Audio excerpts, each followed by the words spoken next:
So I spent the wee hours of New Year's Day after I got home from a New Year's Eve party but could not sleep, combing through the immense Amazon Prime library because I figured if Filmstruck's gone, Netflix, I have my Netflix queue unlocked, but I needed more films.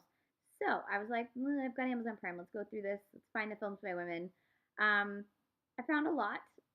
Some I'd seen, quite a few I'd seen actually, and then quite a few that I hadn't, and many that I'd never heard of. Because the thing about Amazon Prime is there's a lot of crap and a lot of obscurities. And those are not the same thing. Some of the obscurities are crap, and some of the obscurities are gems. And the one I watched today was not a gem, but it was. I was curious because it's directed by Stella Stevens, and she's one of my favorite comic actresses from the '60s and '70s. So I'm gonna watch a movie directed by her. I'm gonna do it. And the poster made me think that this was a movie about um, a man running a bunny ranch. Bunny ranch meaning a prostitution ranch. That's not what it's about. That's what the poster made it look like. And then if you go on IMDb and it tells you what this film is about, the little synopsis is for the wrong movie. It says a guy's name is Jack. Lead character's name, not Jack. Lead character's name is Barry. So I don't know what happened with this IMDb entry and why it's not at all. And the IMDb, because Amazon and IMDb are combined, the Amazon summary is the same incorrect summary. So you take what you get with Amazon. Um, what this film actually is Stella Stevens directing her son Andrew in a very charming but very low budge Canadian rom com. Now, if you have seen a lot of Canadian films, especially from the 80s, you know that they are hit and miss, and that for every, Guy Madden film, there's 10 The Ranches. And this film, I loved it, but I also was like, wow, this is so bad. It seems like the kind of direct to DVD or direct to home video kind of movie that was being cranked out in the 80s. There's a lot of them.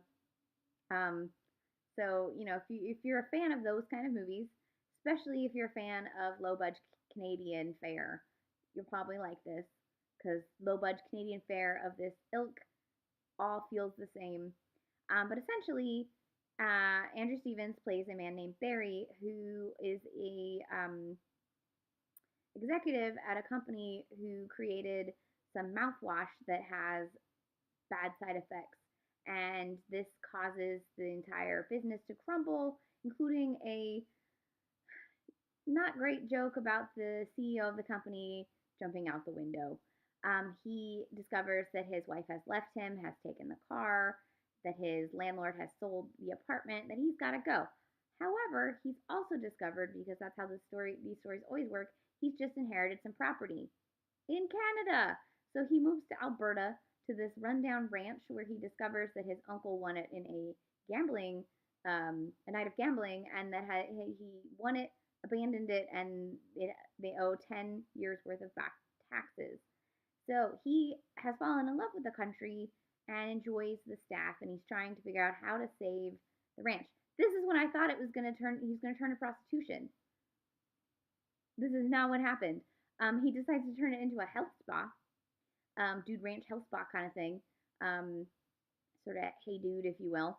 And they convince the editor of a fancy spa magazine to come and check it out, and they have paying guests.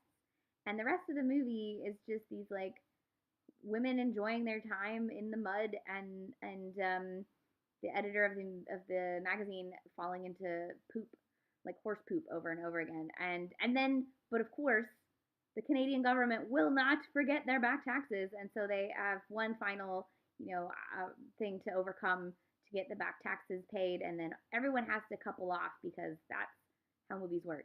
And so that's the movie. It's ridiculous. It's definitely for those who love this kind of movie only, or maybe if you're a hardcore Stella Stevens fan, as I am. So I can't with good consciousness recommend this to everybody. But if what I described sounds like a film you'd enjoy, or you're used to a lot of these films by men that are very similar, turned out made for VHS movies, then you'll enjoy it. It's on Amazon Prime. Sure looks like a digitized VHS copy as well. So, it's really got that VHS feel to it, even though it's streaming. So this is Stella Stevens' The Ranch. It's preposterous. I enjoyed it. It's not a good film, but it wasn't a bad way to spend 2 hours of my life. So, 1989's The Ranch. You can watch it on Amazon Prime. Canadian VHS.